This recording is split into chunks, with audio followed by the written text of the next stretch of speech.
Welcome back to the channel. It's your boy, the Hip Hop Lobbyist. And in today's video, we'll be watching President Trump and the Canadian Prime Minister Mark Carney's meeting in the White House or the Oval Office earlier this week. Now, I did live stream this. I've been live streaming a lot more on this channel over the last 2 weeks, and we've grown from 400 subscribers to over 1,100 or close to 1,100. Some people unsubscribe. I get it, right? But I want to thank you for taking time out of your day to not only subscribe and be a member as we build out this community. If you've been a part of the live streams or if it's your first time here, please make sure you like and subscribe so you can know when I post new videos and new content. And if anything, if you're on the live stream, just tap in. We'd love to hear you. Either way, let's get to the video of President Trump and the Prime Minister meeting in the White House. We'll see how it ends. His party was losing by a lot, and he ended up winning. So I really want to congratulate him. It was probably one of the greatest comebacks in the history of politics. Maybe even greater than mine, you know. But I want to just congratulate you. That was a great election, actually. We were watching it with interest, and I think Canada chose a very talented person, a very good person, because we spoke before the election quite a few times. And it's an honor to have you at the White House and the Oval Office. And you see the new and improved Oval Office as it becomes more and more beautiful with love. You know, we handle it with great love. And 24-karat gold, that always helps too, right? But it's been a lot of fun. We're going over some of the beautiful pictures that were stored in the vaults that were for many, many years, in some cases over 100 years.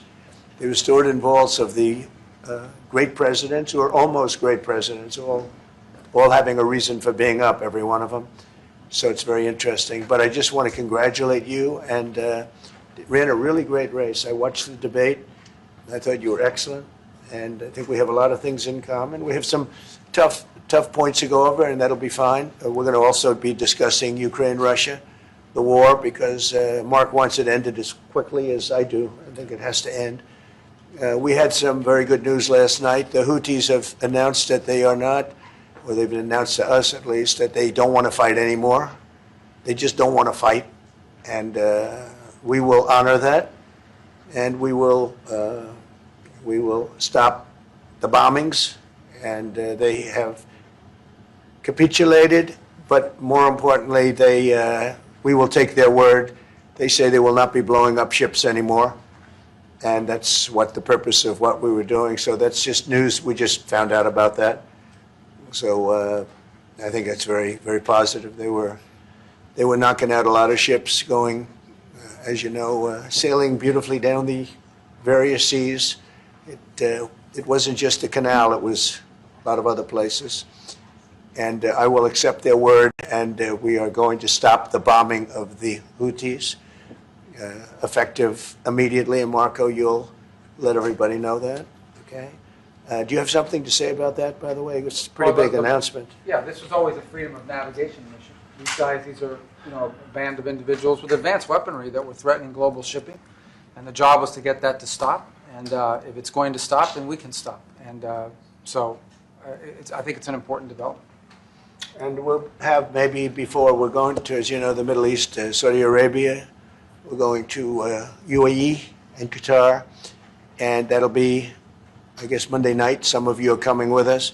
I think before then, we're going to have a very, very big announcement to make, like as big as it gets.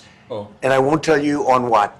But it's going to, and it's very positive. I'd tell you if it was negative or positive. I can't keep that out.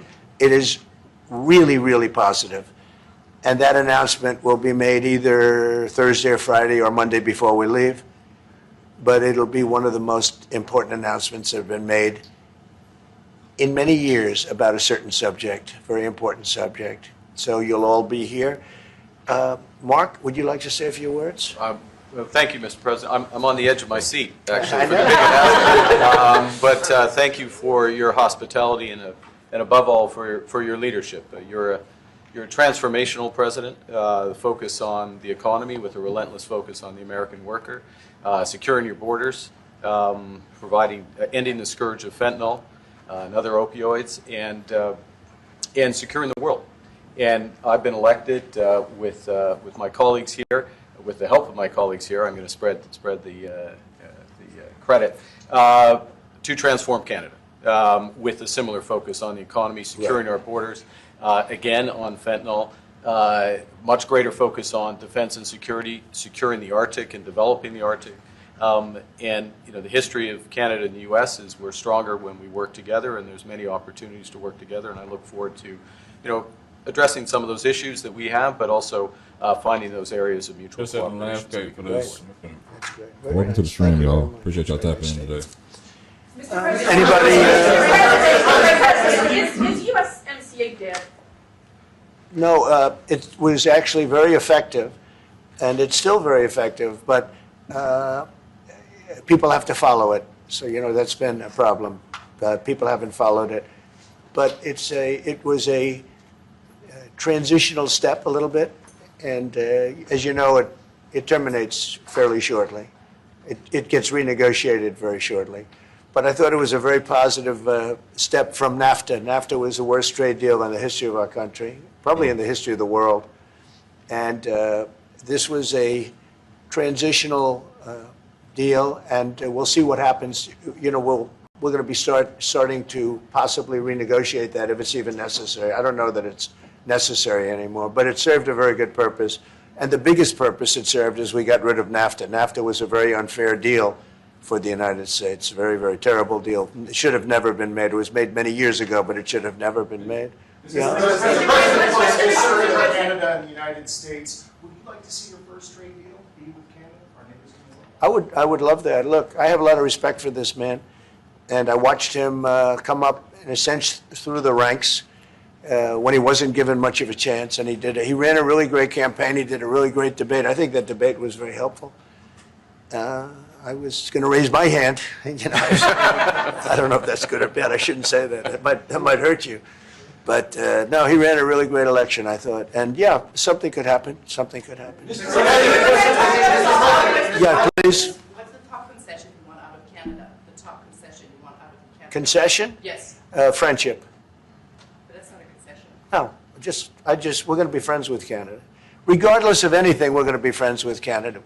Canada is a very special place to me. I know so many people that live in Canada. My parents had relatives that lived in Canada, my mother in particular. And no, I love Canada. I have a lot of respect for the Canadians. Wayne Gretzky, I mean, how good, the great one. You happen to have a very, very good hockey player right here on the Capitals, who I have a lot of respect. He is a big, tough cookie, too. Just broke the record. And he's a great guy. And, we had the team here, and I got to know a lot of the players. But now Canada is a very special place. Yeah, please. Mr. President, and Mr. Prime Minister, I'd like to get your response to this too. But Mr. President, you have said that Canada should become the 51st state. Yeah. No. Well, I still believe that, but it takes two to tango, right? But no, I do. I mean, I believe it would be a massive tax cut for the Canadian citizens. You get free military, you get tremendous medical cares and other things. There would be a lot of advantages, but it would be a massive tax cut. And it's also a beautiful, as a real estate developer, I'm a real estate developer at heart. When you get rid of that artificially drawn line, somebody drew that line many years ago with like a ruler, just a straight line right across the top of the country. When you look at that beautiful formation when it's together, I'm a very artistic person, but when I looked at that beauty, I said that's the way it was meant to be. But I do feel it's much better for Canada, but we're not going to be discussing that unless somebody wants to discuss it. I think that there are tremendous benefits to the Canadian citizens, tremendously lower taxes, free military, which honestly we give you essentially anyway because we're protecting Canada if you ever had a problem. But I think it would really be a wonderful marriage because it's two places that get along very well. They like each other a lot. Appreciate everybody tapping in. Well, if I may, as you know from real estate, there are some places that are never for sale. That's true. We're sitting in one right now, Buckingham Palace that you visited as well. That's true. Wouldn't it be Oh, cool they if hit me your with a website commercial, felt y'all. I like need to pay your for YouTube. favorite My design bad, tool? chat. With Framer, Yep. It's not for sale, won't be for sale ever. But the opportunity is in the partnership and what we can build together. And we have done that in the past. And part of that, as the president just said, is with respect to our own security.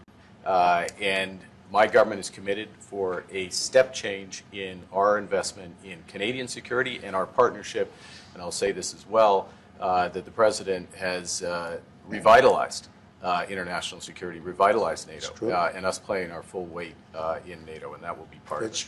And they have,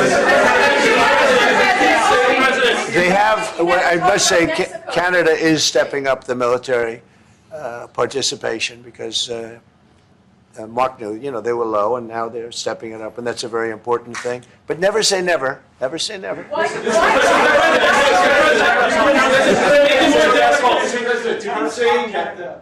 would it take to get the tariffs off of Canada? Well, we'll be talking about different things. Like, we want to protect our automobile business, and so does Mark. But we want to make the automobiles, and we want to, we have a tremendous abundance of energy, more than any country. We have, just in Alaska alone, Anwar has been reopened now. Anwar is probably the largest find anywhere in the world. They say it's larger than Saudi Arabia. I don't know, but it's a lot. But we have tremendous amounts of energy. Other countries don't. We're both lucky in that way. They have energy. We have energy. We have more than we can ever use and more than we could ever sell, actually, and you have the same thing. So we're two countries that are very lucky. If you look at China, they don't have that. It's a big disadvantage. Other countries, most countries don't have. Most countries don't have that.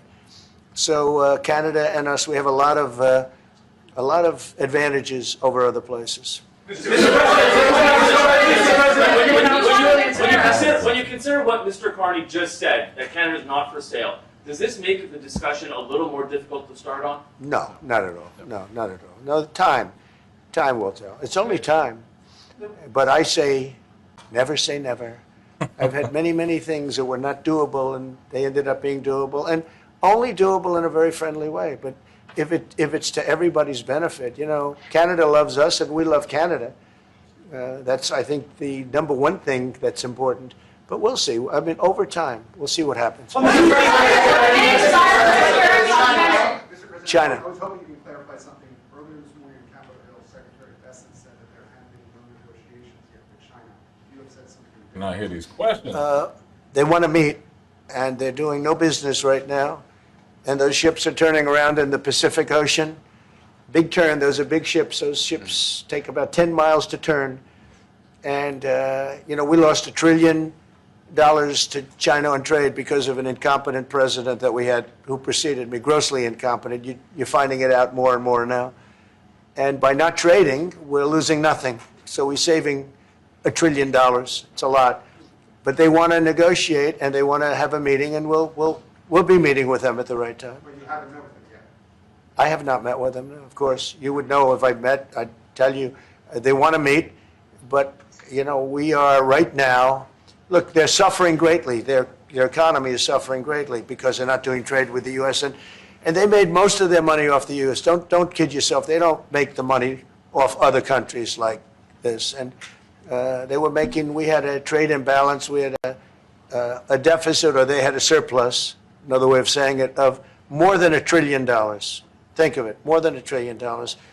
And because of 145%, that's the only reason, but because of they have now 145% tariff, there's no trading. You can't trade with 145%. We are, therefore, making, in a certain way, I guess, $1.1 trillion. In other words, we're not losing $1.1 trillion. Our deficit is much better. When I started, I say we were losing billions of dollars a day on trade. That's rapidly turning around. We looked at numbers this morning. So we were losing, the United States during Biden was losing more than, I won't even give you numbers because they're so embarrassing, but billions of dollars a day on trade. Those numbers are rapidly turning between the tariffs. Don't forget, we're now getting 25% on cars, 25% on aluminum, 25% on steel, and maybe more importantly, massive numbers of companies are moving into the United States. Honda, we have the car companies that are moving in at levels we've never seen before. The biggest investment ever made in the United States is being made right now. Trillions of dollars. So my thing I would say if they're building these car companies, are they going to be mainly human building these cars are going to be AI, automation, because I think that's the biggest thing. Even with some of these warehouses and some of these jobs, they're going to be automated. So how many actual jobs will be created from this? Because again, like I checked in yesterday's stream, a lot of jobs been cut. I'm gonna have a number for that later though. Appreciate y'all tapping in the stream. I am your boy, the Hip Hop Lobbyist. If you are on Rumble, YouTube, Twitch, TikTok, watching, please make sure you like and subscribe. But let me get back to the president. He's talking. Criminals and murderers, 11,888 people that murdered, and at least half of them murdered more than one person. This is what Biden led into our country. I'm bringing in big companies.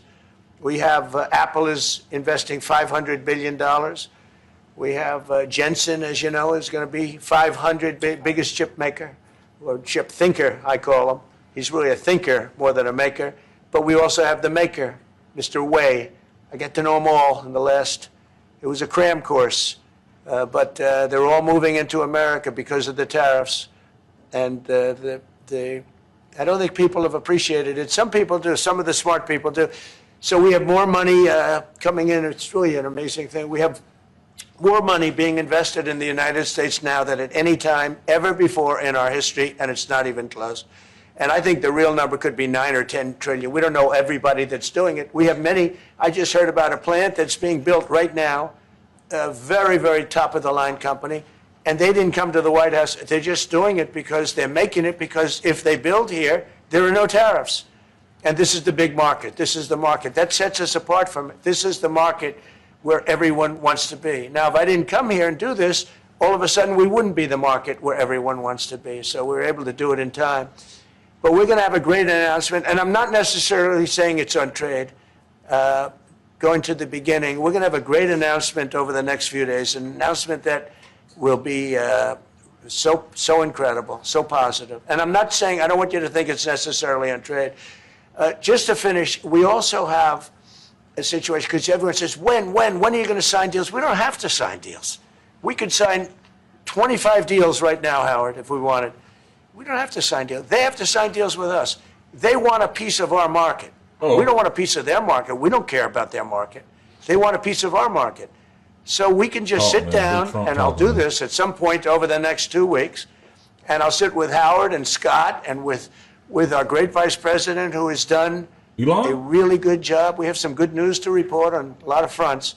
But JD will be there, and Marco, and we're going to sit down, and we're going to put very fair numbers down, and we're going to say, here's what this country, what we want, and congratulations, we have a deal.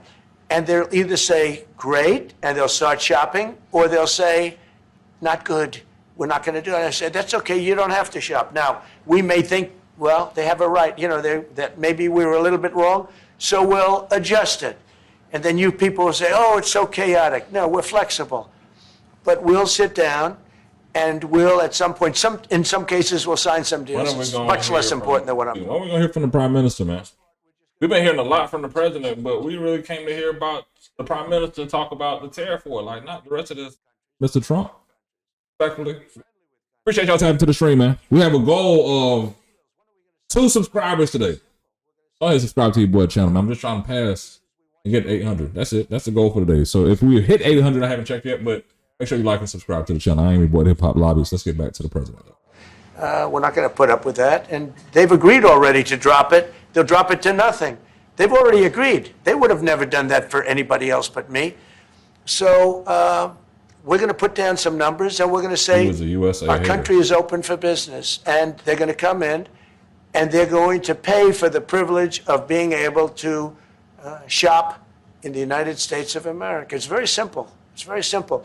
So I wish they'd keep, stop asking, how many deals are you signing this week? Because one day we'll come and we'll give you 100 deals. And they don't have to sign. All they have to do is say, oh, we'll start sending our ships right now to pick up whatever we want or to bring whatever we want. It's very, very simple. And I think my people haven't made it clear. We will sign some deals, but much bigger than that is we're going to put down the price that people are going to have to pay to shop in the United States. Think of us as a super luxury store, a store that has the goods. You're going to come and you're going to pay a price, and we're going to give you a very good price. We're going to make very good deals. And in some cases, we'll adjust. But that's where it is. And we've been ripped off by everybody for 50 years, and we're just not going to do that anymore. We can't do that. And we can't let any country do that to us. We're just not going to do it anymore. Can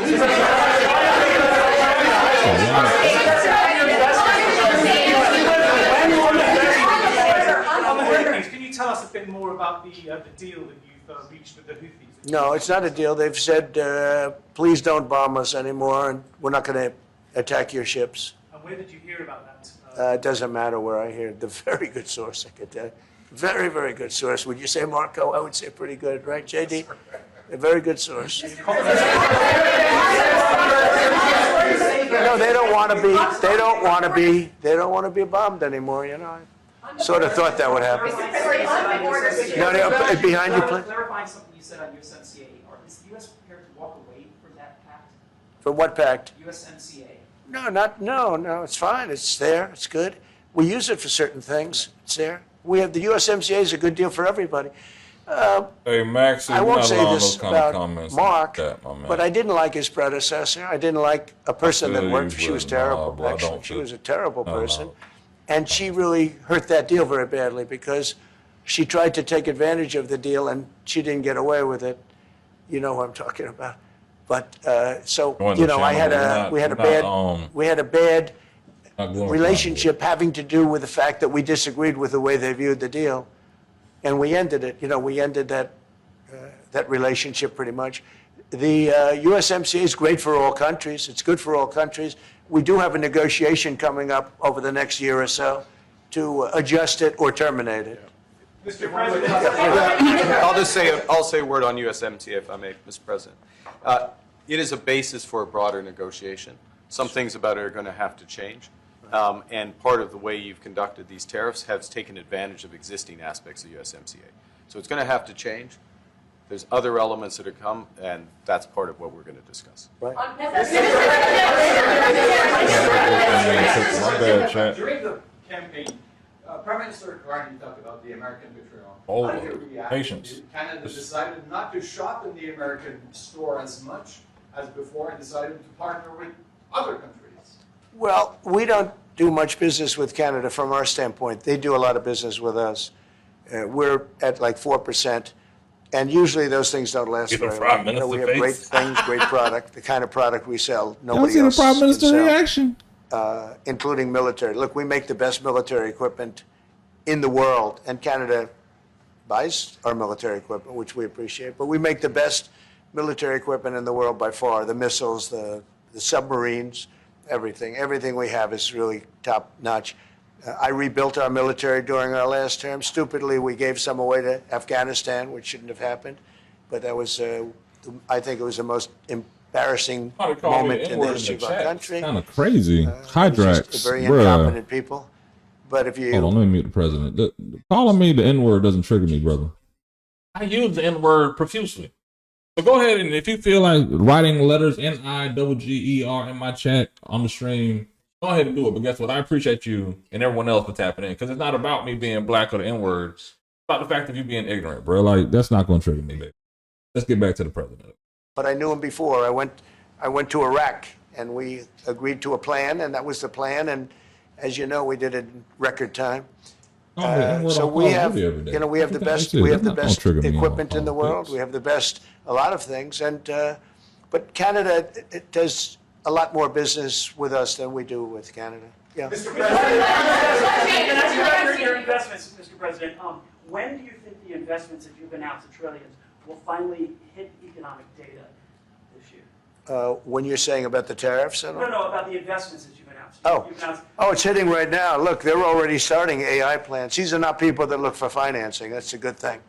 You know, in real estate, you get a site, then you have to look for financing. You have to get your zoning. You know, 5 years later, you start building. You get a bank, then the bank's no good. These people have massive amounts of cash. The CHIPS Act was a ridiculous thing because that doesn't get them to build. All we did is hand very wealthy companies money. The CHIPS Act that was done by Biden. Billions, we give them billions of dollars. They don't even have to do anything with it. And then if you weren't, if you didn't have. I'm not checking my And TikTok chat. I don't want to man. be Let a wise me guy, realize but that. if Let you me didn't check go that out. with the DEI, if you didn't go with all of the different things woke, if you weren't woke, you couldn't even use the money. You had to have a certain percentage of this and that and that and that. It's impossible to have. The people, the companies actually complained to me. They said they gave me all this money, but nobody can get these people to do anything. I mean, look, President Obama, and if he wanted help, I'd give him help because I'm a really good builder and I build on time, on budget. He's building his library in Chicago. It's a disaster. And he said something to the effect, I only want DEI, I only want woke. He wants woke people to build it. Well, he got woke people, and they have massive cost overruns. The job is stopped. I don't know. It's a disaster. And I don't like that happening because I think it's bad for the presidency that a thing like that should happen. He's got a library that's a disaster. And he wanted to be very politically correct, and he didn't use good, hard, tough, mean construction workers that I love, Marco. I love those construction workers. But he didn't want construction workers. He wanted people that like never did it before, and he's got a disaster in his hands. Like millions of dollars, really many millions of dollars over budget. And I would love to help him with it, or somebody else. I could recommend professionals, but it was not built in a professional manner. By the way, nor was in California a little train going from San Francisco to Los Angeles that's being run by Gavin Newsom, the governor of California. Did you ever hear of Gavin Newsom? He has got, that train is the worst cost overrun I've ever seen. It's like totally out of control. So then they said, all right, we won't go into San Francisco. We'll stop 25 miles short. And we won't go into Los Angeles. We'll stop 25 miles short. It's hundreds of billions of dollars for this stupid project that should have never been built. And then they realized that it would have been a lot less costly if we just gave limousine service back and forth and gave it free. They would have saved hundreds of billions of dollars. They have airplanes that go there for one 1/100th the cost. And they have cars. They have a thing called the highway that goes back and forth. It's not fully utilized. And they got involved with this project. And Gavin, I always liked Gavin. I had a good relationship with him. I just got him a lot of water. I sent in people to open up that water because he refused to do it. And we just got him a lot of water. If they would have had that water, and if they would have done what I said to do, they wouldn't have had the fires in Los Angeles. Those fires would have been put out very quickly. But if you think about it, and you got to take a look at this, it's the worst cost overrun I've ever seen. I've watched a lot of stupid people build a lot of stupid things, but that's the worst cost overrun I've ever seen, what's happening between San Francisco and Los Angeles. And you ought to ask about that because this government is not going to pay. I told our very great new Secretary of Transportation, he's doing a good job, Sean Duffy, I said, we're not going to pay for that thing. It's out of control. This is something that you don't have things like this. It's not even conceivable. Like 30 times over budget, 30 times. It's the craziest thing and now it's hundreds of, it was supposed to be a simple train. And I think the media should take a look at it. And I'd love him to run for president on the other side. I'd love to see that. But I don't think he's going to be running because that one project alone, well, that and the fires and a lot of other things, pretty much put him out of the race. Mr. President, what changes would you like to see to the USMCA? Or what changes would you like to see? We're going to work on some subtle changes, maybe. I don't even know if we're going to be dealing with the USMCA. We're dealing more with concepts right now. Look, right now, we're doing trade. We have trade. They're paying a tariff on cars and steel and aluminum. My bad, y'all. And I think we have a baseline of 10% or something like that for the tariffs. But we're getting along very well. Right now, going no further, but we have an agreement. We did something with even parts. You want to discuss that, Howard, with respect to Canada, which helps Canada out?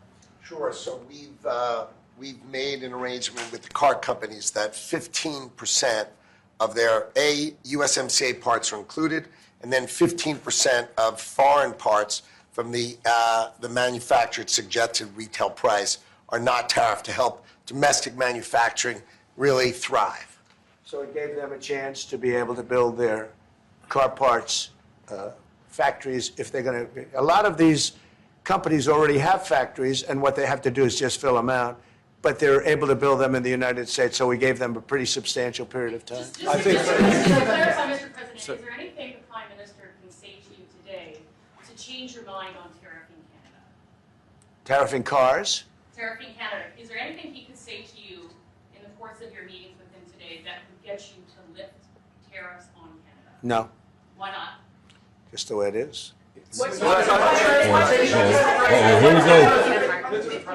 Yeah. Prime Minister can't even talk. He came down here. Sure, I would. But this is not You're necessarily not a rich, one-day brother. deal. This is over Hey, a I'm- period of time they have to Talk, make bro. that decision. Yes, go ahead. Yeah, if I may. Well, if respectfully, Canadians' view on this is not going to change on the 51st state. Secondly, we are the largest client of the United States in the totality of all the goods. So we are the largest client of the United States. We have a tremendous auto sector between the two of us, and the changes that made have been helpful. 50% of a car that comes from Canada is American. That's not like anywhere else in the world. And to your question about is there one thing? No, this is a bigger discussion. Okay. There are much bigger forces involved, and this will take some time and some discussions, and that's why we're here, to have those discussions, and that is represented by who's sitting around the table. See, the conflict is, and this is very friendly. We're not. This is not going to be like we had another little blow up with somebody else. That was a much different. This is a very friendly conversation. But we want to make our own cars. We don't really want cars from Canada, and we put tariffs on cars from Canada. And at a certain point, it won't make economic sense for Canada to build those cars. And we don't want steel from Canada because we're making our own steel, and we're having massive steel plants being built right now as we speak.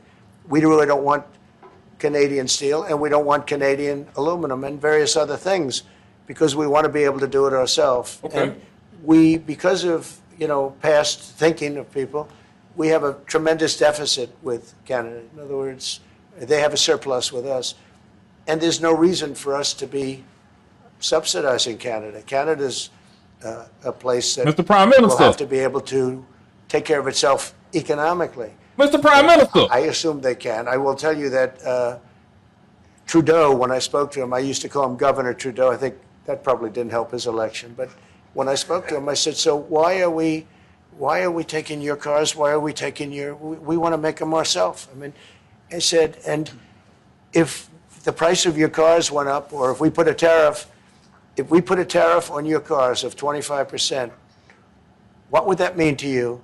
He said, that would mean the end of Canada. He actually said that to me. And I said, that's a strange answer, but I understand his answer.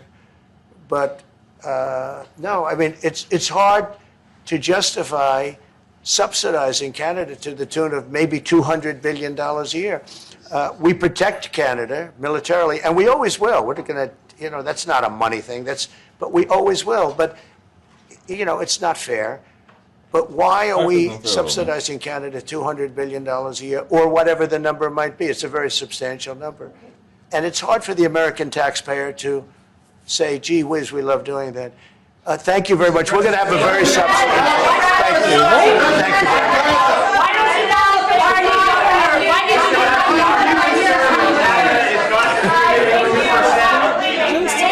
much. They just cut this. No way. Ain't no way they did. Oh my goodness.